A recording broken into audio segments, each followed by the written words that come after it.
Good morning, everybody. Thank you for joining me here today. If you want to follow along, back in Genesis chapter 39, beginning in verse number 10. And I'm going to be looking at a big section. I'm not going to read it all, just paraphrase it to you. Potiphar's wife is chasing Joseph relentlessly. Just keeps going after him, just keeps going after him. And says one day when he was in the house by himself, she caught him by his jacket and says, "Come sleep with me." Joseph spins out of his jacket, I guess, and takes off running, leaves the jacket hanging in her hand. And he knows I've messed up now. She's got my jacket, so he runs out of the house. And she calls, she's finally had enough of his avoiding her, denying her, and she's going to fix him. And so she's standing there with his jacket and says, "Look here, that Hebrew boy, he tried to rape me. He's been trying to sleep with me, and I got his jacket to prove it." And then her husband comes home, and she tells him the same story.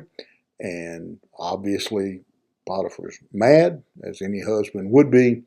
And in this case, he has Joseph thrown into jail. Notice a couple things about Potiphar's wife here and about this story. It says, first of all, that she spoke to Joseph day after day. She was relentless. Sin's that way.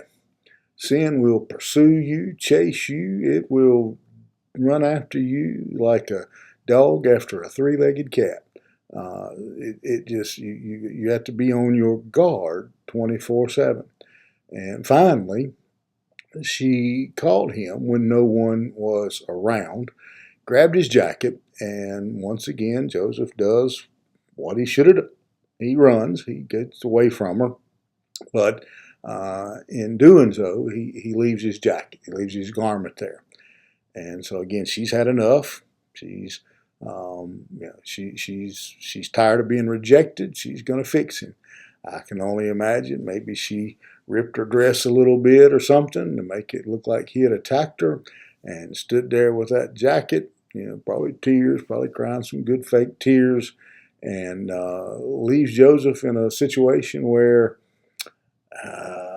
he can't win. It was always, we'll veer off the paved road just for 1 second. A great example. Men, don't ever put yourself, or ladies, put yourself in a position where you're in the room with the opposite sex by yourself. Even if nothing comes out of it, just like Joseph, something may be accused of coming out of it. And so Joseph's in that. Nobody saw it. Nobody was a witness. On top of that, he's a foreigner. Furthermore, she's Potiphar's wife, the boss's wife. And you know what happened. You don't have to have a crystal ball. You don't even have to read the rest of the passage to know what's going to happen.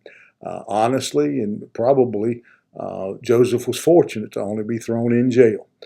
Potiphar hears this story, and has Joseph. He's furious. He's angry, and he has Joseph thrown into jail. And again, probably lucky.